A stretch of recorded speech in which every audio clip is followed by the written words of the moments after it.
ये कहानी है गुरुकुल में पढ़ने वाले एक शिष्य की, जिसका अंतिम दिन था गुरुकुल में। जब वह अपने गुरु को अंतिम प्रणाम करने पहुंचा, तो गुरुजी ने उसको बदले में एक भेंट दी और कहा कि ये एक ऐसा शीशा है जो सामने वाले के मन में क्या चल रहा है वो सब बता देता है। शिष्य यह देखकर बड़ा प्रसन्न हुआ और उसे लगा कि सबसे पहले गुरुजी को ही देख लेते हैं कि गुरुजी कैसे हैं। और जब उसने गुरुजी की तरफ शीशा घुमाया, तो उसे गुरुजी के अंदर दुर्गुण दिखाई दिए। उनमें क्रोध, द्वेष, अहंकार बचा हुआ है।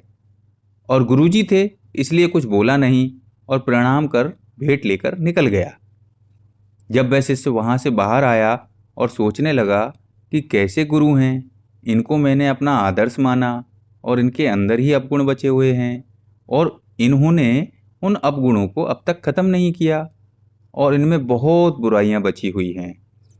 रास्ते में उसे जब अपना दोस्त मिला, तब उसे लगा कि दोस्त की परीक्षा ले लेते हैं। उसके पास एक ऐसा शीशा था जो सामने वाले के मन में क्या चल रहा है वो आसानी से पता कर सकता था। तब उसने अपने दोस्त को शीशे को देखने को बोल दिया और देखा कि दोस्त के अंदर भी बहुत सारे अवगुण हैं। उसका भरोसा टूट गया दोस्त से भी, और आगे बढ़ा तो एक रिश्तेदार दिखाई दिए।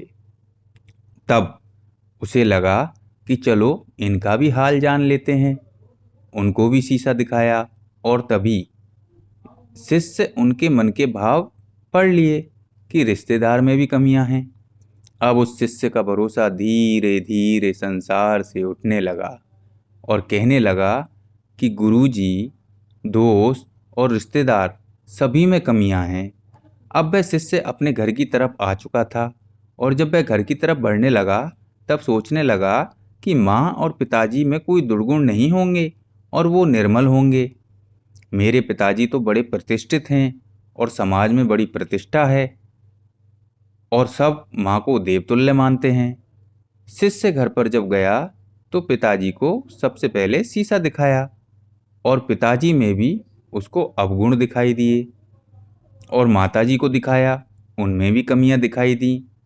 जब शिष्य का भरोसा ही टूट चुका था, अब उसे लगा कि वापस गुरुकुल जाते हैं और जल्दी से ये शीशा गुरुजी को वापस सौंप देते हैं।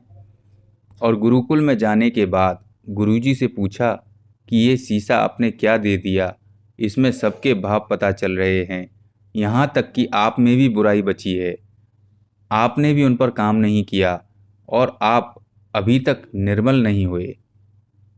शिष्य की बात सुनकर गुरुजी जोर जोर से हंसने लगे और कहने लगे कि कुछ देर रुको। तब उन्होंने वह शीशा जो था उसको शिष्य की तरफ घुमाया और कहा कि अपना चेहरा देखो, और फिर बताया कि देखो कितने सारे अवगुण तुम्हारे अंदर हैं और तुम्हारा पूरा मन मैला है। कहीं पर भी निर्मलता नहीं थी, सारे अवगुण भरे हुए थे। तब गुरुजी ने शिष्य से कहा कि ये शीशा तुम्हें इसलिए दिया था कि तुम अपने आप को देखो और अपनी बुराई और अवगुणों को नष्ट करो और एक अच्छे इंसान बनो। और तुमने पूरा दिन निकाल दिया कि किसमें क्या भरा हुआ है, जबकि ये नहीं देखा कि मेरे अंदर कितनी बुराई भरी है। तो हमें दोस्तों इससे क्या सीख मिलती है? हमें सबसे पहले अपने अंदर के अवगुणों को खत्म करना है। ऐसा करने पर दुनिया अपने आप निर्मल बन जाएगी। Thank you.